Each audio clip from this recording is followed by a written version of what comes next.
रावण का भाई कुंभकर्ण बहुत बलवान था। उस समय कुंभकर्ण से टक्कर लेने वाला कोई योद्धा पूरे जगत में नहीं था। वह मदिरा पीकर माह सोया करता था। जब कुंभकर्ण जागता था तो तीनों लोकों में हाहाकार मच जाता था। यदि कुंभकर्ण हर रोज भोजन करता तो संपूर्ण विश्व शीघ्र ही चौपट हो जाता।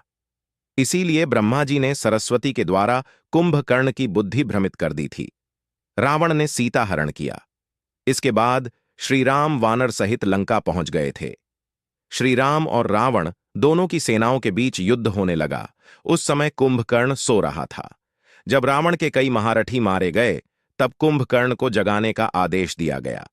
कई प्रकार के उपायों के बाद जब कुंभकर्ण जागा और उसे मालूम हुआ कि रावण ने सीता का हरण किया है तो उसे बहुत दुख हुआ था।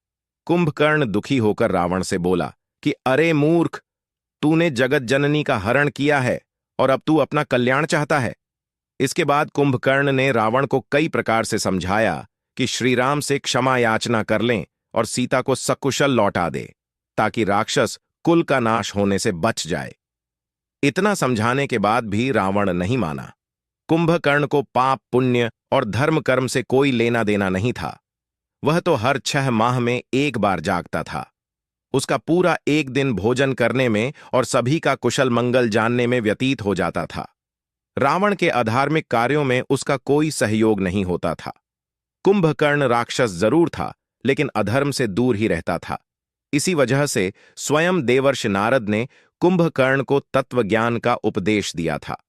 रावण की बात मानकर किया युद्ध जब रावण युद्ध टालने की बातें नहीं माना तो कुंभकर्ण बड़े भाई का मान रखते हुए युद्ध के लिए तैयार हो गया।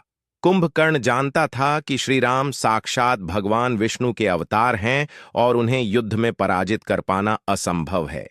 इसके बाद भी रावण का मान रखते हुए वह श्री राम से युद्ध करने गया। श्री रामचरितमानस के अनुसार कुंभकर्ण श्री राम के द्वारा मुक्ति पाने के भाव मन में रखकर युद्ध करने गया था। उसके मन में श्री राम के प्रति भक्ति थी। भगवान के बाण लगते ही कुंभकर्ण ने देह त्याग दी और उसका जीवन सफल हो गया।